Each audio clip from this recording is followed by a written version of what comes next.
피부가 검붉게 변했고 500원짜리 동전이 들어갈 정도로 상처가 벌어졌습니다. 상처 깊이는 5cm에 달합니다.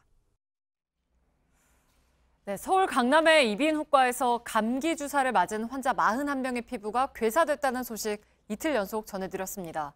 원인을 놓고 여러 추측들이 나옵니다. 특히 병원이 유효기한이 임박한 주사제를 처방했다는 내용을 어제 저희가 전해드렸죠. 팩트체크팀은 과연 이 유효기간 때문인지 그리고 과거의 유사한 사건 때는 어떻게 결론이 났는지를 조사를 했습니다. 오대영 기자, 우선 유효기한이 원인입니까? 그렇지 않습니다. 문제가 된 주사제는 분말로 된 항생제와 또 식염수를 혼합해서 투여하는 이런 방식입니다. 유효기간이 논란이 된 건 바로 분말인데 식약처는 문제가 없다고 결론을 내렸습니다. 반면에 저 식염수의 오염 여부는 아직 결론이 나지 않았습니다. 그러니까 유효기한에 임박한 약이 처방이 되긴 했는데 그게 이제 원인이 아니라는 거죠? 그렇습니다. 이 항생제는 9월 30일에 유효기간이 끝났습니다. 그런데 공교롭게 9월에 발병자가 급증했습니다. 환자 41명 가운데 31명이 9월에 주사를 맞았습니다. 유효기간이 임박한 제품은 일반적으로 잘 사용하지 않는다는 게 업계와 보건당국의 얘기입니다. 질병관리본부도 전례가 없는 상황이 벌어지면서 한때 이 유효기간과 부작용의 연관성에 주목했습니다. 하지만 결과적으로는 유효기간 문제는 아니었습니다. 네, 그러면 대체 원인이 뭡니까? 나온 게 있습니까? 그 답은 아직 나오지 않았습니다. 앞서 말씀드린 식염수 오염 가능성 외에도 침대나 의료기구에 균이 묻어 있었을 수도 있습니다. 의료진의 손이 오염됐거나 주사기 바늘 자체가 문제였을지도 모릅니다.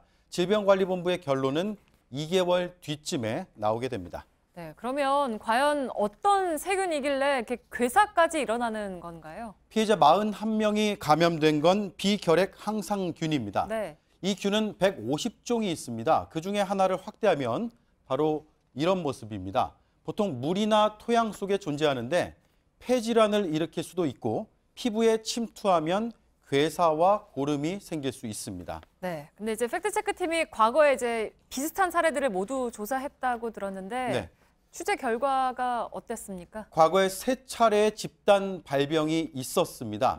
원인은 좀 달랐습니다. 첫 번째, 2005년입니다. 경기도 이천인데 주사를 맞은 66명의 둔부에 고름과 괴사가 발생했습니다.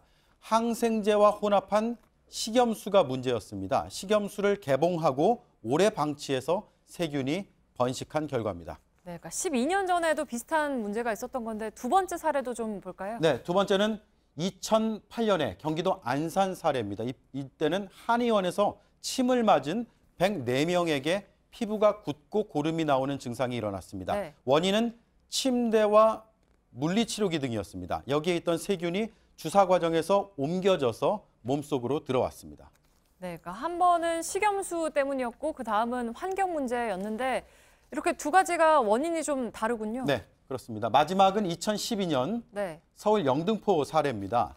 관절 환자들이 뼈 주사를 맞았습니다. 61명의 관절에서 고름이 찼습니다. 몇 가지 원인이 추정은 됐지만 뚜렷한 결론은 없었습니다. 이 세 사례의 공통점은 2012년 의학계 연구 결과로 나오게 됩니다.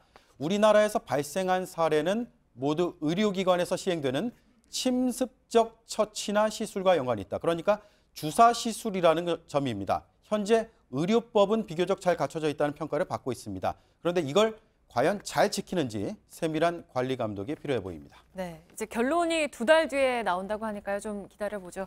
팩트체크 오대영 기자였습니다.